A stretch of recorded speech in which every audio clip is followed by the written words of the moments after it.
So I hope you enjoyed the intro. So my family is actually from Dubai. They moved to the creek when it was literally a creek in 1974. There we go. The clicker is working. We are now good to go. So my name is Matthew Griffin. I'm the CEO and founder of the 311 Institute and the World Futures Forum. I'm a futurist and strategic advisor to all G20 governments around the world, including the UAE government and other Middle Eastern governments as well. I work with the vast majority of multinationals, both across the finance space, but across other sectors as well. And you are using products from a lot of these companies today. So my point of view is the next 50 years. So in the UAE's case, we go up to 1971, or 2071 rather, with organizations like the Dubai Futures Foundation, Area 2071, the Bin Rashid Al Maktoum Innovation Centers, and so on and so forth. And when we start having a look at the next 50 years, we can predict the near future, which I know is sort of difficult, basically, from a finance perspective. When it gets to further out, everything becomes really quite fuzzy. And the broader you go, the fuzzier it naturally gets, because we already live in science fiction times. Now, this is sort of one statement that I think bears true, irrespective of where you are in the world. How you view the world changes everything. If you see the future, basically, as a negative place, basically, you are going to be protectionist. If you see it as an opportunistic place, you are going to take risks. And we saw this in the US elections as well. Now, when we actually have a look at innovation, so for example, in 2023, the UAE is going to be hosting the COP28, and we've just seen COP26, obviously. On the one hand, from the UAE's perspective, you're going to have a lot of protesters. On the second hand, you actually have a huge amount of opportunity ahead of you, because when we start talking about tackling some of the world's largest crises, and according to the United Nations, there are at least 16 different categories if you look at the UN SDGs. So what we need today is we need innovators, and I'm going to start proving how we actually manage to solve a lot of the world's challenges. We have innovators. We have solutions to every single one of the world's problems right here, right now, and I'm going to show you those, just to prove it. Governments, increasingly governments are actually optional. While they can bring in new regulations such as the banning of internal combustion engines from 2030, which then affect different markets and so on and so forth, the European Big Green Deal that deprioritizes oil and gas, et cetera, increasingly governments are optional. And we do increasingly believe that private sector has more ability than ever before to make an impact on the world stage that is bigger and more impactful than anything governments can achieve. If you think about Google, for example, they developed the first fully autonomous vehicles. Elon Musk, basically with Tesla, arguably kick-started the electric vehicle race, and so on and so forth. We also need businesses, because we create new things to solve old problems. The governments create policies and regulations to do whatever they do. But then if we want to change, for example, climate change, if we want to tackle climate change very, very quickly, we need businesses who can do that, typically multinational businesses, and I'm going to give you a dilemma here. And in the middle, you need money. So we all need to work together, as I said in COP26, to solve some of the world's greatest challenges. And as we start talking about entering the new normal, even before COVID, there wasn't any normal, because the speed of disruption has accelerated so much that every industry on every continent, every part of global business, culture, and society has been thoroughly disrupted at faster speeds than ever before. There isn't really anything such as normal any longer, and in the investment community, you'll know that, because you will see stocks bouncing up and down and all kinds of different things. But similarly, crisis revolutionizes society. So for example, getting the clicker to work, in the 1300s, Europe was hit by the Black Plague. It affected over 80% of the entire population. crises typically bring out the best in people, but also kickstart a change. So in the 1300s, a lot of people who were trying to avoid the Black Plague got on ships and went exploring. It's also believed because there weren't very many scribes around, that's why the printing press was invented. Fast forward to 1918, and on the one hand, we'd just come out of the First World War, we went straight into a pandemic. And in this particular case, we still had people who didn't like wearing masks, but women ended up working in factories, so we saw quite a significant change in gender relations. But we also saw a massive uptick in the number of startups. Now, when we have a look at the pandemic that we are still going through today, it's done quite a number of things. On the one hand, it's accelerated digital transformation. So, to quote Accenture, Microsoft, and those types of organizations, the vast majority of organizations who would normally take 5 to 7 years to digitize their front office and their back office have typically done it in 3 to 6 months. So we've seen a massive acceleration of digitization. Bearing in mind, digitization breaks down the boundaries between each individual business. It makes it very easy for you to become a multi-sided platform business, and multi-sided platform businesses in today's day and age outperformed everyone else by 350%. So the leaders accelerated, they're accelerated, and the laggards, they got worse from a stocks and shares and investment perspective. When we look at forced adoption, everyone was forced to work from home. Businesses were suddenly forced to shut shops. And again, when you go and have conversations, especially with CEOs, CFOs, or whatever it happens to be, they achieved things that they could never dream of achieving. So for example, over in Bahrain, in 3 days, they set up a hospital at the airport. They couldn't have done that, even by their government's own admission, in 5 years. And then forced innovation. Institutions and organizations that suddenly found their revenues being impacted, all of a sudden had to find new ways to do new things. So then we saw the rise of this trend, creative destruction. And on the one hand, creative destruction comes as part of the S&P, because in 1968, the typical life of an S&P organization was 61 years. Now it's around 15. I can show you how we can disrupt an entire global industry much, much faster than that with examples. So, COVID did this. It changed everyone's perception of the art of the possible. Technology also did the same. As an example, it would normally take 5 to 10 years to create a vaccine for something like COVID. Using artificial intelligence, supercomputing, genomics, and other exponential technologies, we achieved it in 3 months. It took 6 months to do the human trials. But from a healthcare perspective, we are now creating human digital twins that we can actually test new drugs on, which means that we could actually get the human trial process ultimately down to about a week. Everything gets faster. Now, for our own pandemic, we saw Build Back Better.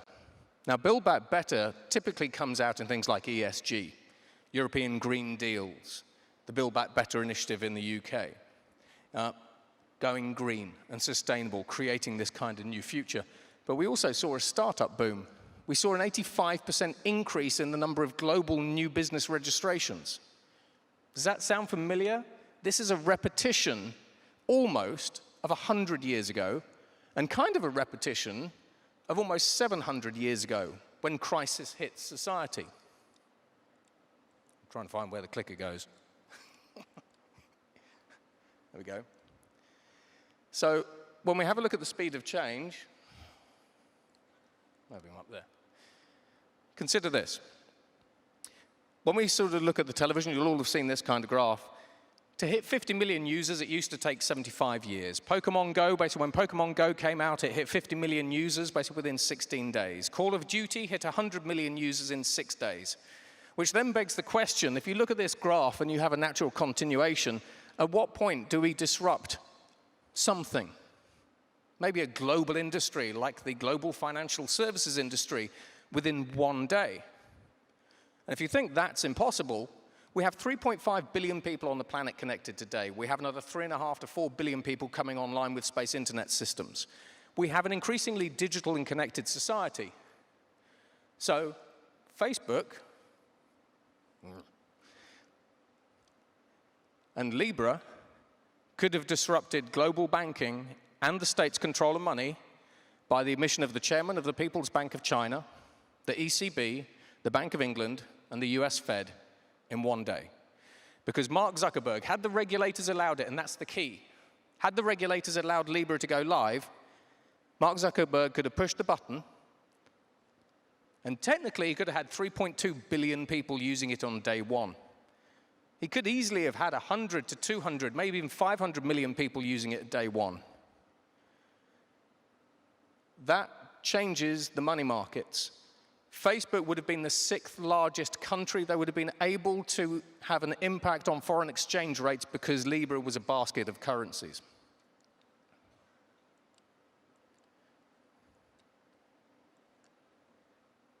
So now, change is more powerful and impactful, and it's also more science fiction.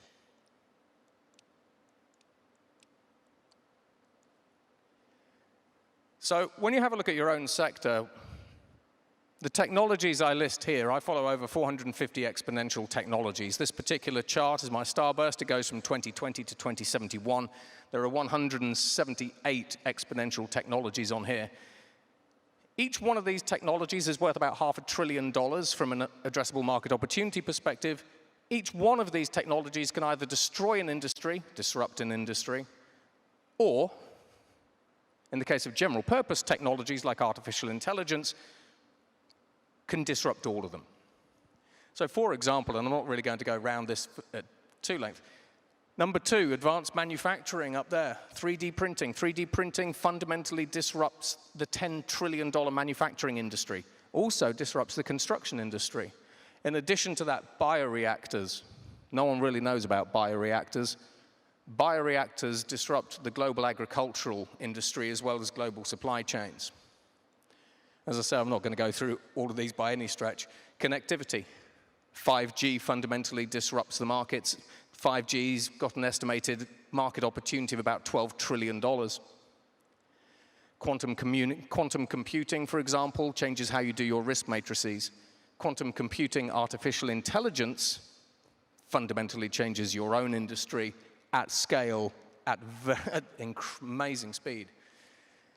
And we sort of go around all this, but we've got new revelations coming in absolutely every sector.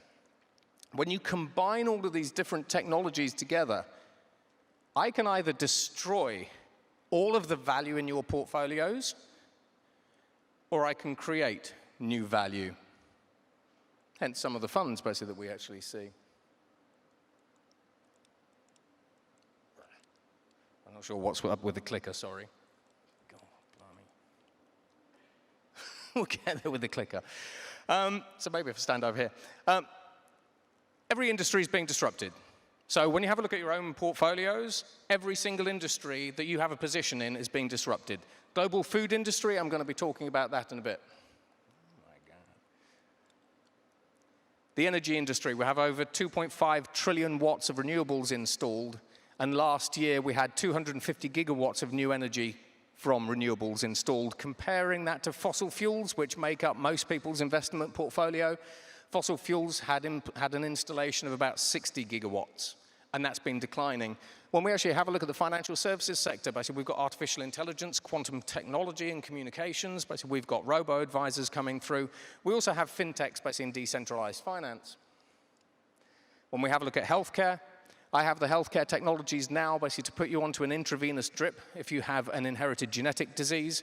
I give you a cup of tea, you sit in a hospital bed for half an hour, a technology called CRISPR goes into your body, clips out the bad gene, clips in a good gene. You no longer have the inherited genetic condition that you were born with.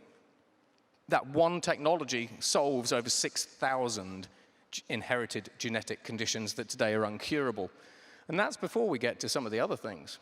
And then when we have a look at the transportation sector, the transportation sector is exactly the same. Everything is going fully autonomous, everything is going electric.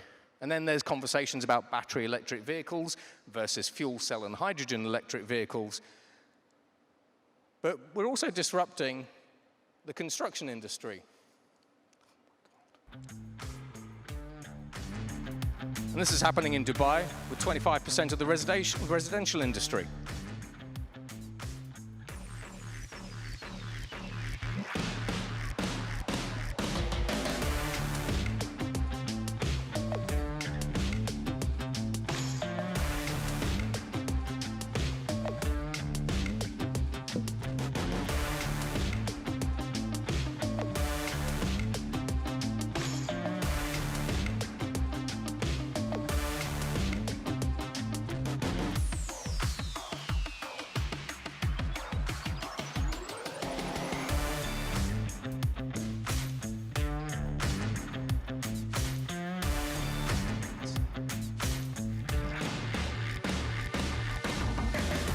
So that one technology does a number of things. On the one hand, it means you're going to be 3D printing the Dubai Mars City, which is a couple of miles up the road. Secondly, Dubai basically is going to have over 25% of new residential homes are going to be 3D printed by 2030. Thirdly, from a property portfolio perspective, especially in the residential sector, if any of you are actually exposed to residential property portfolios, that can erase over half their value. We've seen that already happen in the US, because the cost of 3D printing a building is 90% less than building a building in a regular way. It's also 95% faster. And it's a manufacturing process that you can automate. So property portfolios are already starting to take hits, but residential, not commercial. I really don't know what's going on with the clicker. So 2028.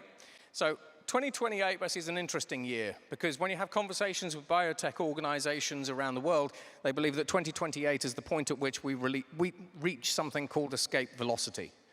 Escape velocity is when new medical breakthroughs can add more than a year's worth of life to your life for every year that you have lived.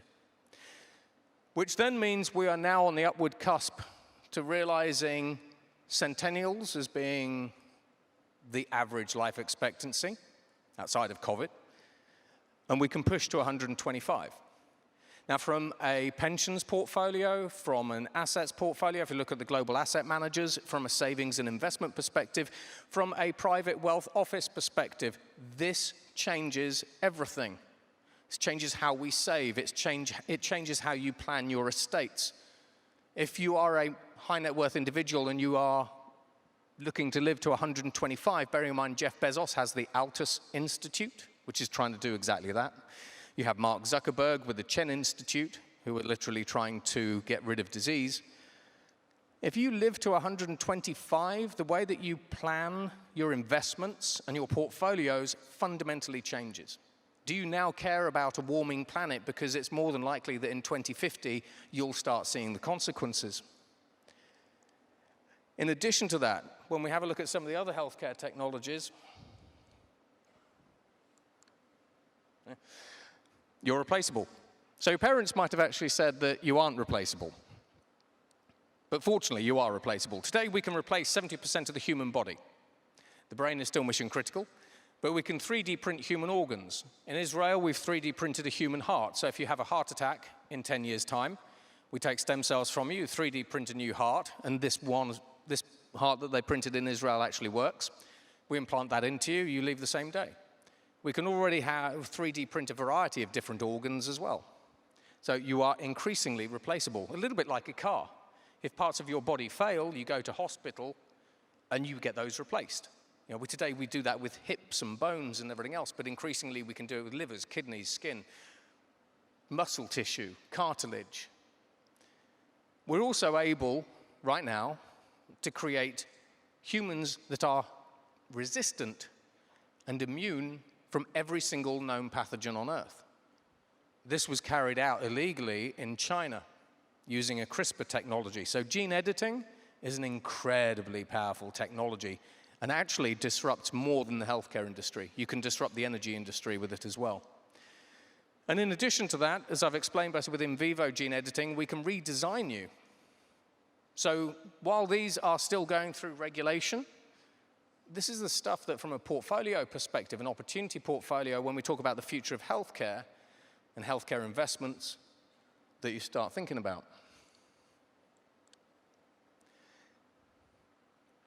Ethical capitalism.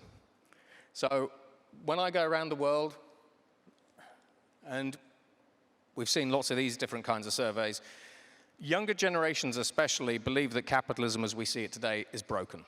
Depending on the country, it's 54 to 94% of young people think that capitalism as we see it today is fundamentally broken. Because when you actually have a look at what capitalism has done for us, we treat workers as commodities. We pull everything out of the ground, basically, so then we start creating all these sort of other environmental problems that we actually see. Younger generations increasingly want to embrace what we call ethical capitalism. But what is ethical capitalism? So ethical capitalism is where we move from an organizational-centric view, or an organization-centric view, to a purpose-centric view. And what does that actually mean? Well, it has implications for the UAE. So in 2071, the UAE wants to be the happiest place on earth. If you still have traditional capitalism, there's going to be people who win. There are going to be people that lose. So when we talk about ethical capitalism, we talk about for every dollar that you spend or invest, it should have an impact on the organization's financial well-being, naturally. But it should also have an impact, a positive impact, on people, nature, and what we call social capital. So this is the economics, if you've ever heard of it, this is the economics of mutuality. So we actually have a way to profitably move from traditional capitalism to ethical capitalism. Bearing in mind they've got COP28 coming as well, this is a good message to have. Now, when we have a look at ESG and impact investing, do we want to build a sustainable future, or do we want to build a regenerative future? Because to quote Greta Thunberg, our house is already on fire. So what we're really looking to do today is we're simply looking to put the house fire out. But when we do that by 2050, we just have a burnt-out house. It's not on fire any longer, but we have a burnt-out house. So are we looking to build a sustainable society or a regenerative society? There is a huge difference in approaches. At the moment, when we have a look at ESG assets under management, it's about 34 trillion. By 2025, we estimate that's going to be about $50 trillion, and that's going to represent around 35% of all assets under management.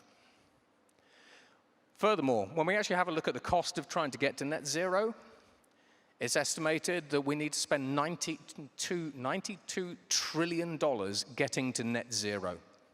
At the moment, we're investing about $1.7 trillion. We actually have a gap of about 3-ish, 3, 4, depending whose sort of stats you take. We actually have a gap of about $3 to $4 trillion at the minute, which means basically that from a United Nations perspective, we're off track. And that was highlighted at COP.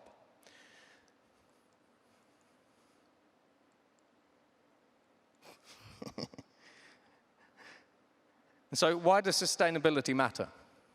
And when we talk about sustainability, we're not just talking about investing to make an impact on UN SDG 13. We're talking about making a positive impact on people and planet. It's, again, a different type of investment ethos. It's because people matter, and it's because the Earth is mission critical. So sometimes people ask me where my focus is. I typically say my focus is on both people and planet, but really planet first, because if you have an uninhabitable planet, there are no people. And if you sort of fast forward, say, to the year 2041 with Dubai, as we see rising temperatures, Dubai as a city is going to be a massive heat sink. So while climate change isn't necessarily affecting Dubai too much at the moment, it's going to be heat that you're not going to like and you already don't like some of the heat. At the moment, from a societal level, we consume over 100 billion tons of resources on an annual basis, but we only recycle 8.6%. That's unsustainable. In addition to that, we have loads of problems. But I'm going to show you solutions as well. Problems, everyone knows are problems. For a start, by 2030, we are going to need 35% more food, 40% more water, 50% more energy. So it's not just a case of investing to build out new energy capacity, new food capacities, or whatever it happens to be. We need to do something fundamentally disruptive. And those figures, in spite of this, biodiversity has collapsed by 20% over the past century. Extreme weather, in the past 20 years, we have seen a 600% increase in extreme weather events. It's cost 1.2 million lives, caused 4.2 billion people to be affected in different ways, and it's caused $2.93 trillion worth of damage by the insurers' own statistics. Ocean acidification. Oceans are 30% more acidic today than they were 20 years ago. That affects 75% of all marine life. So we have a growing middle class. It needs more protein, which means they need more fish and other meats. But at the same time, the oceans aren't doing very well. And then when we have a look at resource scarcity, we've got a lot of materials that run out over the next 100 years, even wood, even land, even though we're building land. But fish, land, lithium. We actually have a way to mine lithium from the ocean profitably now in Saudi Arabia. Sea level rise.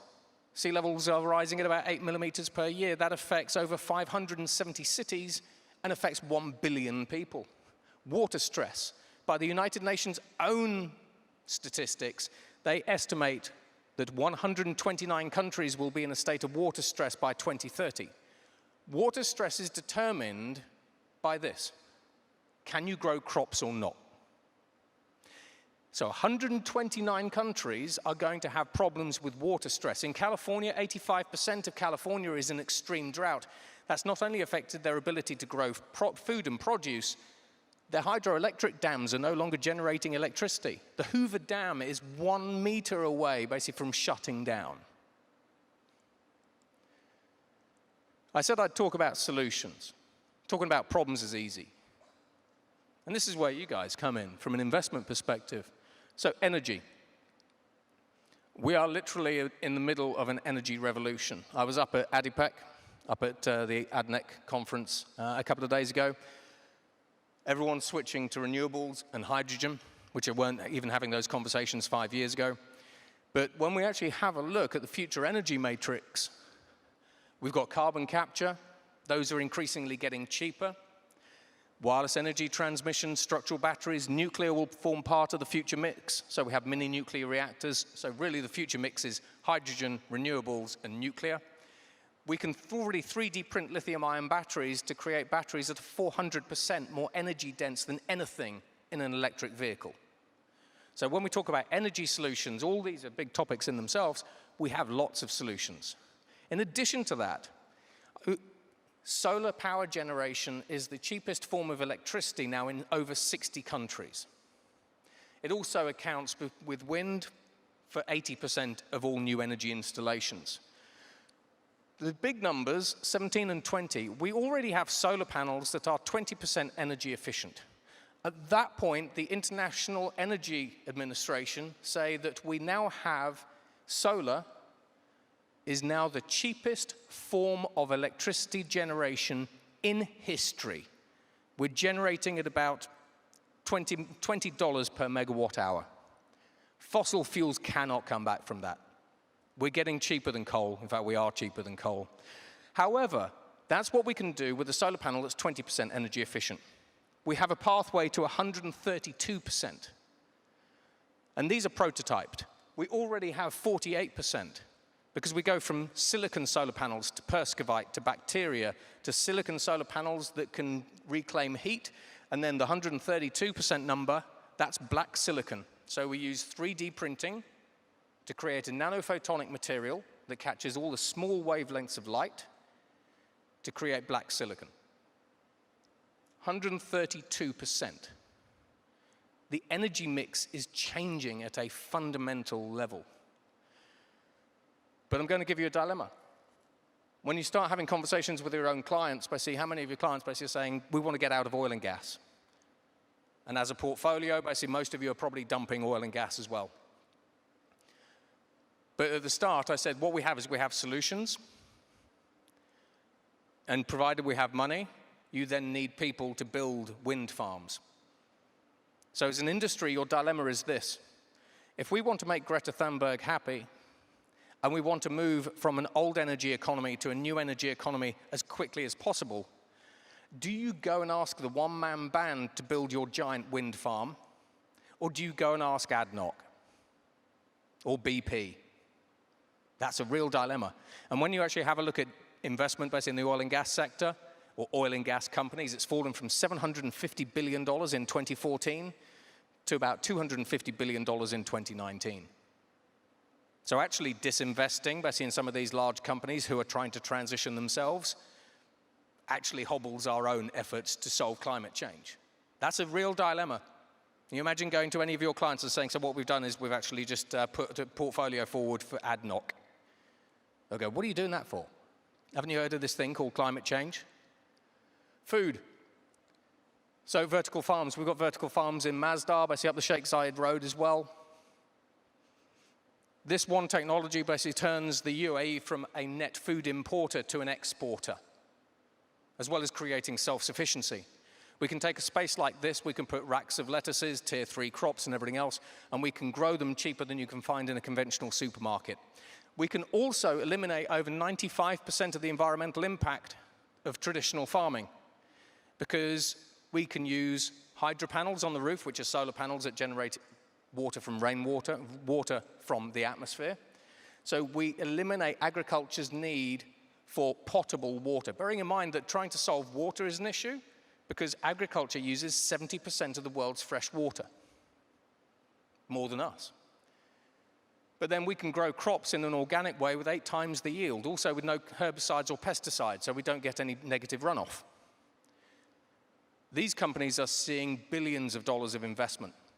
But this starts solving some of the climate change problems that we see associated with agriculture. We then also have cellular agriculture. Here we go. So cellular agriculture, at a really high level, I take the cell from one animal, put it into a bioreactor that I mentioned earlier, I now have meat without the animal. So I'm going to introduce you to, just to prove we have solutions, I'm going to show you Ian the chicken.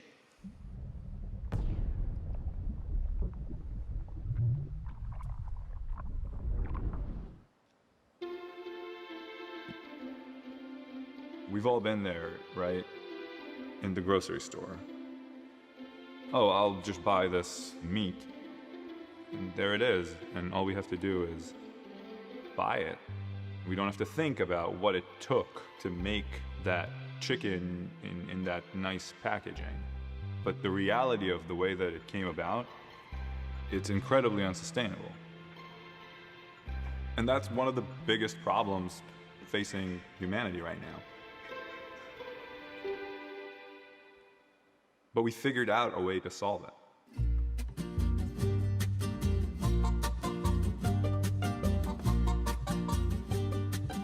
The whole idea is that that chicken in itself has an unlimited source of itself, and there is a way where you can take just a handful of cells and keep growing them essentially infinitely. For those very first cells, it was important to us how we got the cells, not just that we got the cells. We came up with the idea to use one feather from the single best chicken that we could find. We picked out.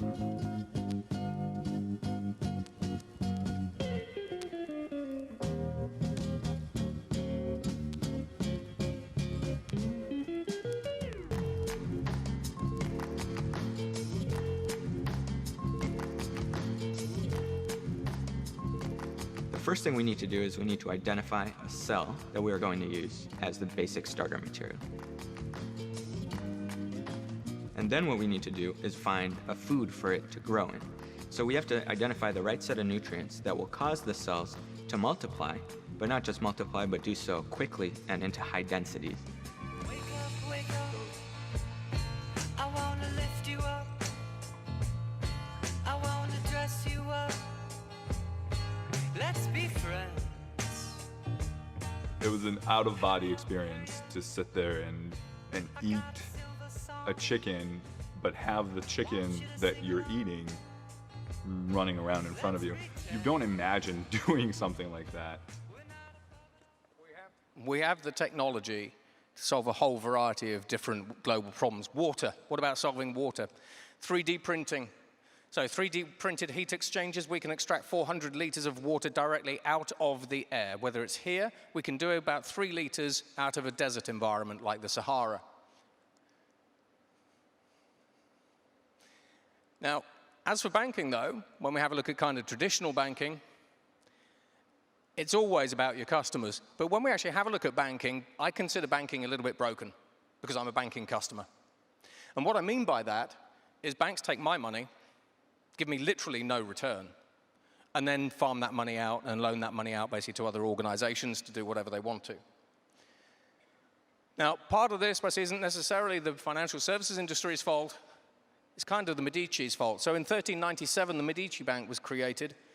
And Medici thought, well, what if we take everyone's money and we put it into a safe place? And then at some point, about 5 years later, said, well, why don't we loan this money out? And that's what the financial services industry has been doing ever since. We saw Bank 2 with mainframe era. And then we saw self-service coming through with Bank 3. When we have a look at Bank 4 is increasingly automated. It's autonomous, and we already have fully autonomous hedge funds, for example, slightly different, out of Wall Street as well as Hong Kong. It's digital, frictionless, it's hyper-personal, and it's hybrid. So the future bank is a multi-sided platform that you can just plug different things into. It knows you at a very personal level. It has a huge amount of not just automation. Automation is dumb. Autonomous systems are smart. They're capable of making proactive decisions like deep learning. And then when we actually start looking at fintechs, 73, this is sort of where we're coming from a millennials perspective. 73% of millennials would try financial services from Apple, Google, Nike. This is an HSBC survey as well. 71% of millennials would rather go to the dentist than talk to their bank. 50% don't see themselves staying with the current bank. 18% of them have actually switched to say, we don't want to bank with you, we have moved. Venmo became a verb in 2016. 57% basically people don't want their data to be stolen, and 56% worry that bank accounts and cards will be compromised. But 14% of people would trust a robot surgeon to do open heart surgery. Only 11% would trust a robo-advisor. So the kind of rule from this is, even though fintech's basically doing some things right, there's still a long way to go before they can ultimately automate the entire stack, which is what they're trying to do. Now, when we start having a look at incumbents, they still have a broken business model, or we have a fintechs, they still have a broken business model, but what they do have is a great UI. Now, during COVID, when we start having a look at consumer trends, of all of the new bank accounts that were opened across North America, Europe, and the Middle East, 64% were with a fintech. The cost of operating, the cost of opening those accounts for a fintech basically was pretty much zero in the red. And the cost of 1 year's worth of management for those accounts was $25 for a fintech. But from a traditional bank's perspective, what's the most interesting number is the red 71%. Because of all of the accounts that were opened, only 29% of people put more than $100 into a fintech. 71% of people put more than $100 into a traditional bank, which kind of comes down to capitalizations. So fintechs have got this. They have really nice user interfaces, seamless customer experiences. They lack scale. The lack of capitalization actually hurt them during COVID. Increasingly, they can access global banking with just 5 lines of API code. We're also in the UK seeing the rise of fully autonomous regulators. So the FCA are actually digitizing the rule books and then using machine vision and using blockchain on rails to create fully autonomous regulators for fintechs, by the way, not traditional banks. But when we have a look at incumbents, incumbent banks have got people's trust. The reason we know that is because they put more money into traditional banks than they did the fintechs. But the fintechs had a nicer UI and it was easier to actually interact. So from a bank's perspective, yeah, fintechs basically are artificial intelligence, they're automated, they're cloud, DevOps, and digital by design. Incumbents, analog, legacy, manual, big mainframes in the data center kind of thing. But banks are learning. And some of the new tricks that they're doing is they're starting to take parts of the fintech playbook. So now we have banks like JP Morgan saying it's too hard to transition and transform our traditional bank. But we like the future, consumers kind of like the new fintech feel, so we're going to do this. We're going to create a new digital bank. So what JP Morgan do is they transform the core, and they spend $15 billion a year on that. They build a brand new bank from scratch, which is a digital bank with all the things that people like, and then that buys them time to complete their core transition. So there's ways to sidestep disruption. This is Cora. Cora basically is a digital human that is being used by NatWest to manage account inquiries, loans, mortgages, travel information. She is an animated digital human that is incredibly lifelike, and she has a neural network brain. And then when we have a look at JP Morgan again, we see the automation of law. So JP Morgan have used robo-lawyers, which are artificial intelligent robo-lawyers, to save over 465,000 man-hours of work. So banks are actually learning from fintechs. That's fintech's superpower. But then when we have a look at DeFi, we've got central bank digital currencies. So China are sort of racing ahead here. When we have a look at CBDCs, CBDCs allow us to do something quite interesting. They allow the central government or the central bank to monitor every part of an economy at the granular level in real time. So for example, if we can see that in Dubai Mall, nobody is actually buying coffee because we see all the transactions on the blockchains, we could send, as a government, we could send out an SMS alert saying, if you are in Dubai Mall, you can buy coffee tax-free today, or we will give you a tax break somewhere else, today only. So CBDCs are a really good way to stimulate different parts of your economy in real time. And then when we have a look at crypto, obviously we're seeing a lot of disintermediation, and we're seeing a lot of real-time economies basically coming through from that. However, have you ever thought basically of who your future competitors are? Because as banks, wealth management offices, whatever it happens to be, I guarantee you're looking at fintechs. How many of you have ever looked at Epic or Fortnite as a future competitor? This is almost the perfect decentralized finance platform in the making. 95% of their revenue comes from microtransactions. They have over 350 million users. They already do microfinance. They've even got Fortnite coins. And they're also allowing people to buy and sell NFT assets. Do I want to invest in a traditional property portfolio when I could invest in an NFT portfolio? This also gives regulators kittens because this is fundamentally new. And then when we actually come back to kind of Libra, because Libra, Facebook's cryptocurrency, became DM.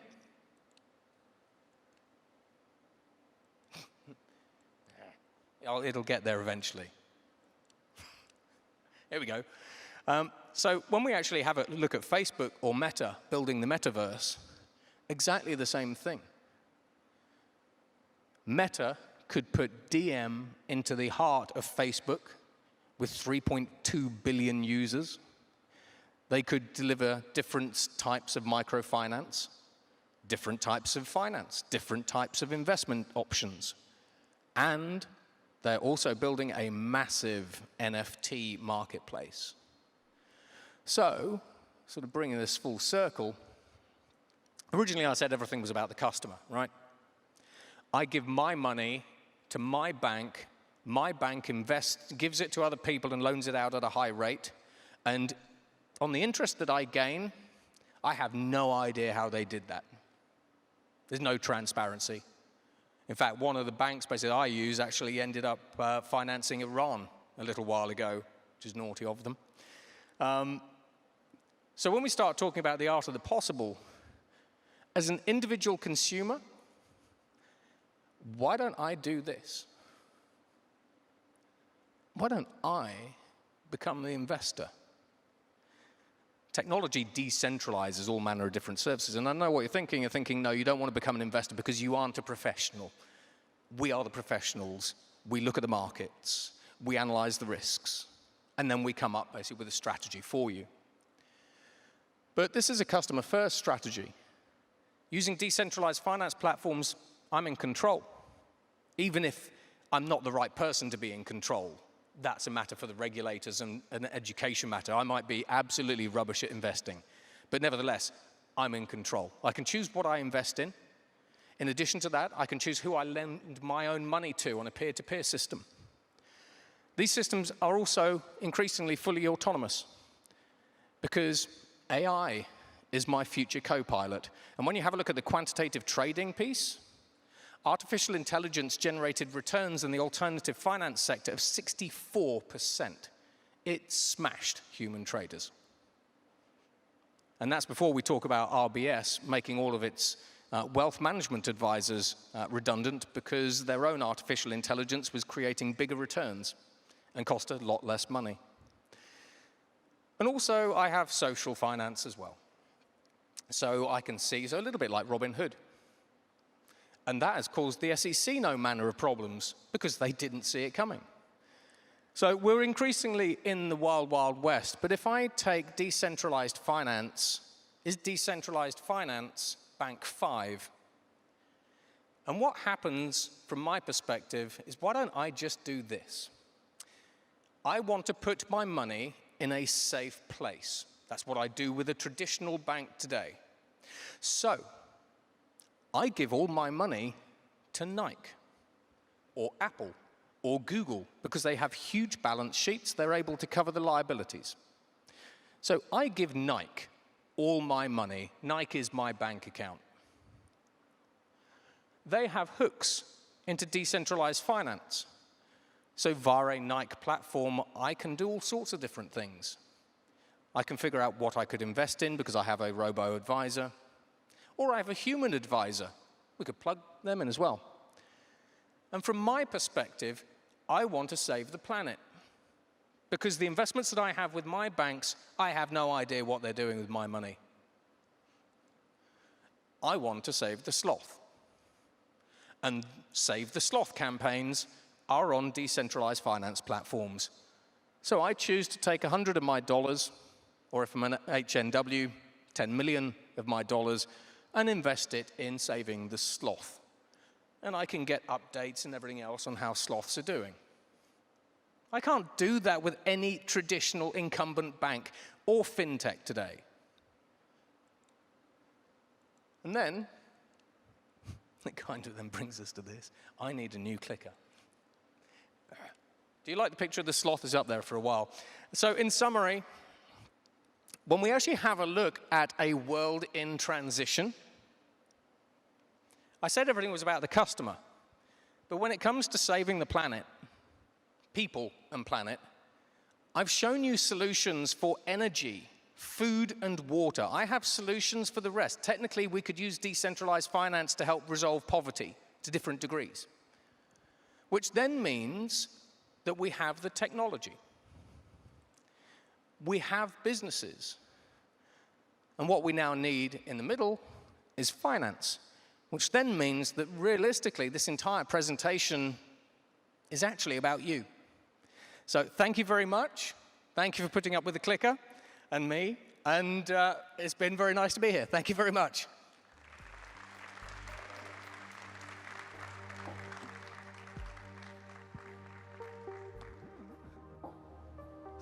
So I'm not sure if they're going to questions. But do you have any questions? I also don't know if there are any runners, basically, for the microphones. Oh, there we go.